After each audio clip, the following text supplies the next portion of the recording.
Bom dia, glória a Deus, aleluia, louvado, exaltado seja o nome do Senhor Jesus. Amém? Estamos aqui juntos para engrandecer e exaltar o nome soberano de Deus. Estamos aqui unidos, a união faz a força, né? Uma corda de 3 dobra, ela fica mais difícil de ser quebrada. Então, se você estiver junto, unido, exatamente na união do Espírito Santo, nós venceremos. Porque nós sozinhos não podemos fazer nada.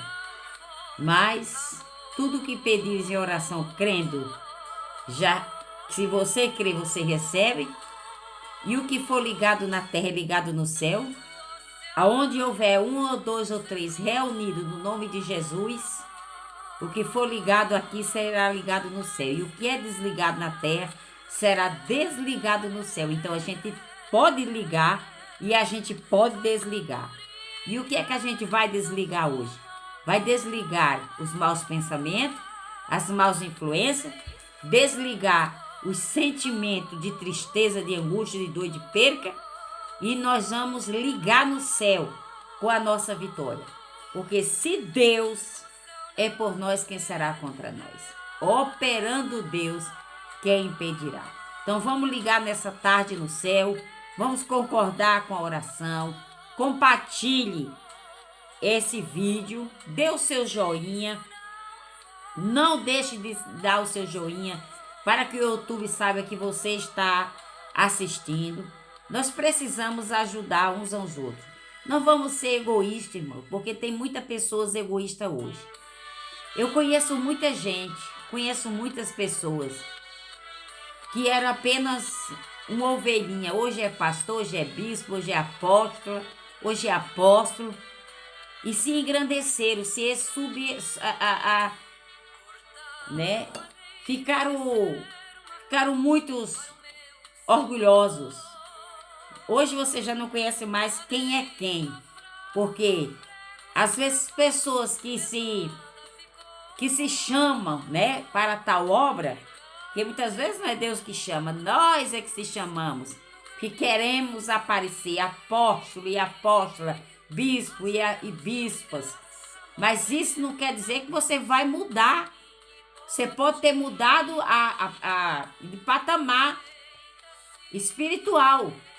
Mas isso não quer dizer que você vai deixar de dar um oi, dar um alá, perguntar se está tudo bem com a pessoa, né? Porque se o próprio Jesus aceitou Maria Madalena, né? A mulher lavou, enxugou, derramou um vidro de perfume caríssimo e enxugou com seus cabelos, significa que Jesus era humilde, né? Jesus lavou os pés do discípulo. E hoje, quem é que lava os pés de ninguém? Ninguém lava pé de ninguém, né? Então, irmãos, a gente tem que aprender a ser humilde. A humildade, ela cabe em qualquer lugar. Eu sempre digo isso para os meus filhos: seja humilde. Se vocês forem humildes, onde quer que vocês estejam, onde quer que vocês vão, vocês serão bem aceitos. Agora, a pessoa arrogante, pessoa soberba, pessoa orgulhosa, ela não prevalece em lugar nenhum. Primeiro, que o orgulhoso não é submisso. A pessoa que é orgulhosa, ela nunca vai se submeter a ninguém. Entendeu? Ela quer que as pessoas se submetam a elas, mas elas não se submetem a outra pessoa. Irmãos, eu observo muito hoje. As igrejas hoje vivem numa guerra tremenda, disputam território. Pastores não falam com o pastor vizinho. É raramente um pastor para ser amigo do outro pastor. Você já prestou atenção nisso? Eu nasci em uma igreja Assembleia de Deus. E eu aprendi a orar naquele porão daquela igreja, porque eu vi aquelas irmãs perseverando na oração. Todas as manhãs elas estavam ali no porão daquela igreja ali onde eu aceitei Jesus. Não sei se ainda existe esse porão, mas a igreja existe, ela está lá no mesmo lugar. Agora o porão não sei se existe ainda, mas vou procurar saber. E eu vi aquelas irmãs orar com frequência. E eu ia para lá e ficava observando e disse, eu quero orar igual essas irmãs. A gente, para aprender, tem que ir para a escola. A gente, para aprender, tem que ouvir os mais velhos. A gente, para aprender a orar, a gente tem que pedir ao professor Espírito Santo. E eu, quando eu desejava ser batizada com o Espírito Santo, eu busquei a Deus às 3 horas da manhã no meu quarto. Eu botei a minha boca no pó e disse, Espírito Santo, eu quero ser cheia de ti. E ali, 30 dias eu orando para que Deus me batizasse com o Espírito Santo. E um dia eu fui para a igreja à noite, e naquela noite eu recebi o batismo com o Espírito Santo de Deus. Foi a coisa melhor, maravilhosa que eu recebi na minha vida. O Espírito Santo de Deus, ele é a nossa fonte de tudo, irmãos. Tudo que você precisar, se você levar ao Espírito Santo que dá gemido por você, inexprimível, ele vai dar por você diante de Deus. Então eu aprendi numa escola espiritual. Eu gosto muito de observar e de ouvir as pessoas mais idosas do que eu, porque elas têm experiência. Hoje a gente vê as pessoas fazendo a obra de Deus por interesse. Por interesse. Entendeu, irmão? Se você for uma igreja, se você não for uma boa ofertante, uma boa dizimista, você é colocada de lado. Você não é vista como membro, como ovelha daquele ministério. Infelizmente, essa é a pura verdade. Entendeu, irmãos? Então, nós temos que saber de uma coisa. Deus, ele não faz exceção de pessoas. No reino de Deus, irmão, todos nós somos iguais. Naquele grande dia, irmão, não tem essa história. Ah, porque eu sou maior do que Beltrano, do que assim. Não, todo mundo é igual. Quando nós morremos, vejamos se nós vamos ter o direito de estar ali na frente do Pai. Viu, irmãos? Aqui na terra todo mundo tem aqui, todo mundo, a maioria aqui na terra tem um anel de doutorado. Mesmo que não tenha feito doutorado, ele se considera doutor da lei. Se considera muito sábio. Eu quero ver naquele grande dia se você vai estar lá. Eu quero ver se você vai estar lá. Porque lá não vai ter placa de igreja, não. Lá não vai ter placa dizendo de quem você pertence, não. Lá você vai ter que ter fé e obras. Porque a obra sem fé, ela é morta. Tá? A palavra do Senhor fala sobre uma mulher, né? Uma mulher que se chama Ana. Ela diz, por este menino orava eu. E o Senhor me concedeu a petição que eu lhe fizera. Pelo que também o trago como devolvida ao Senhor. Ana, mulher de Elcana, orou por Samuel antes mesmo de ele ser concedido.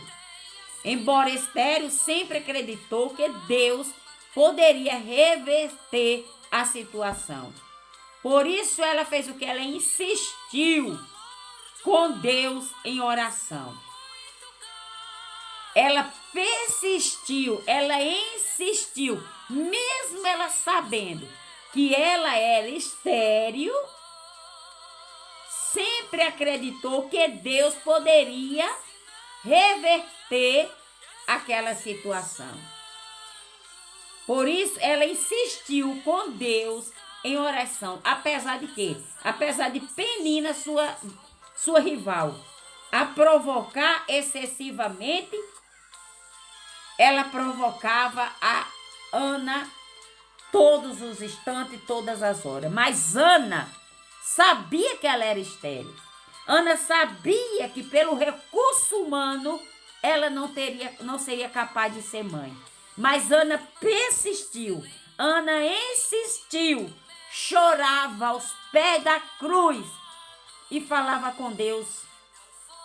E um dia Ana entrou no templo e Eli observava a oração de Ana, até que Eli interpretou de forma errada.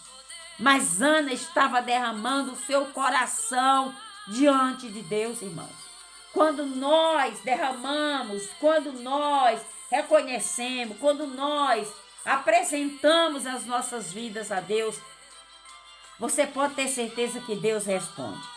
Não há nenhuma oração que não seja respondida, a não ser que a sua oração não esteja de acordo com a vontade de Deus. Porque a palavra está dizendo em 1 Samuel. 1 Samuel, capítulo 1, versículo 27. Ana orou por Samuel antes mesmo dele ser concedido. Tá vendo aí? Que a gente tem que orar pelas nossas bênçãos, mesmo antes da gente ver com os nossos olhos físicos. Embora ela seja estéril, sempre acreditou que Deus poderia revestir aquela situação. Mesmo você sabendo que a causa é impossível para os homens, mesmo você sabendo que é impossível você receber uma resposta positiva de alguém em seu favor, você tem que crer, você tem que orar, você tem que saber que Deus pode revestir o quadro. Você pode acreditar que Deus investe o quadro. Porque olha bem Daniel quando estava orando. Quando Daniel estava na cova dos leões. Por que Daniel orava 3 vezes ao dia? Por que Daniel apresentava aquele reinado? Por que os inimigos se levantaram contra Daniel? Por que Sadraque, Mesaque e Abednego não viraram pó na fornalha de fogo? Porque eles tinham contato, eles tinham intimidade, eles tinham humildade de se apresentar a Deus. Chegou diante de Nabucodonosor e não se prostrou diante de um decreto de um rei.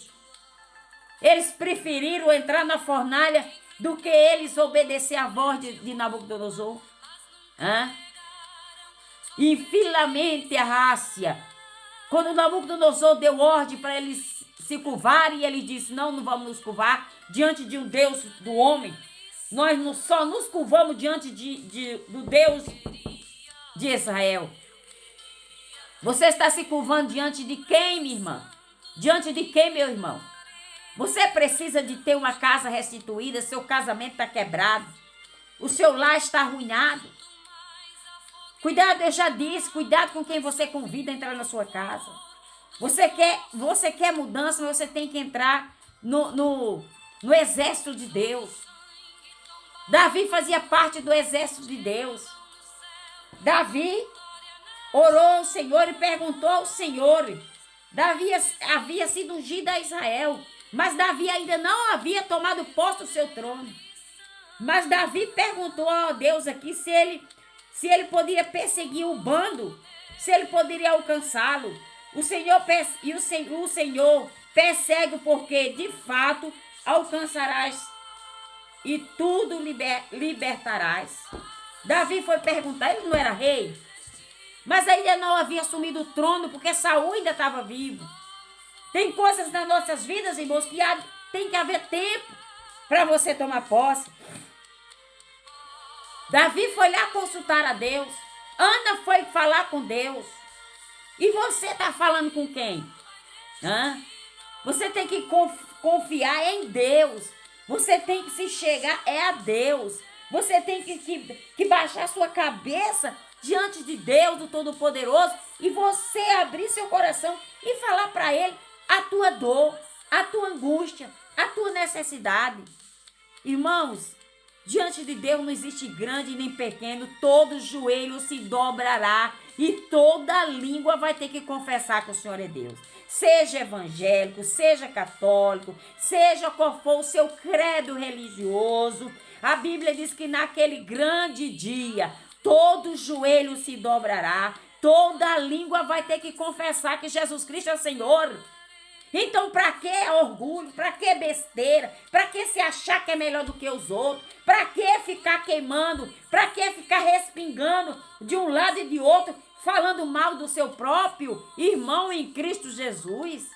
Se achando que você é melhor, se achando que o Espírito Santo de Deus só usa você, que o Espírito Santo de Deus não usa as demais pessoas. Vai visitar os enfermos que estão dentro dos hospitais. Vai visitar os presos que estão em prisões. O Espírito do Senhor, Deus me ungiu para que eu possa trazer boas novas. para que eu possa libertar os oprimidos, cativos, botar em liberdade os que estão em prisão. Tanta coisa que temos para o povo de Deus fazer, e você fica aí só querendo receber glória, receber aplauso, enquanto as vidas, irmãos, preste atenção, por que dentro dos bares, dos restaurantes, dos bailes de funk, dos bailes de música pop, qualquer música, estão mais lotados do que as igrejas? Eu te pergunto por quê? Vá no bar para você ver se não está lotado. Vá no baile para ver se você não está lotado. Vá no restaurante para ver se não está lotado. Vá nas igrejas. É uma cadeira sim, uma cadeira não. É uma cadeira sim, uma cadeira não. Cadê o povo? Cadê os líderes que não estão orando para Deus tirar as almas das trevas, do calabouço e trazer para a luz? É isso que nós temos que ver e acordar, que o povo está descendo a sepultura sem conhecimento, sem Jesus, e está padecendo por falta de quê?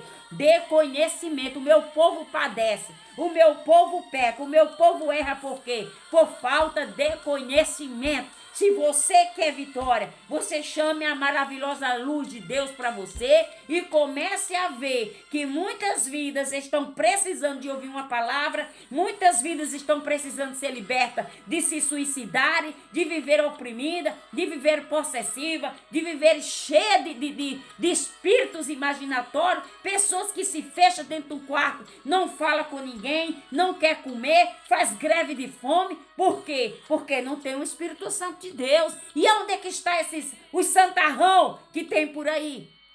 Que não leva a mensagem da cruz para as pessoas que estão morrendo, as pessoas que estão descendo para o inferno sem ouvir que Jesus salva, que Jesus cura e que Jesus liberta. Então, cadê você, apóstolo? Cadê você, apóstola? Cadê você, homem e mulher de Deus, que se considera cheio do Espírito Santo, mas que o povo está aí fora? Prefere viver no mundão do que viver e ir para a igreja aceitar Jesus Cristo. Essa é a mensagem da cruz para você hoje. Se você gostou, compartilhe. Amém? Deus te abençoe e até amanhã.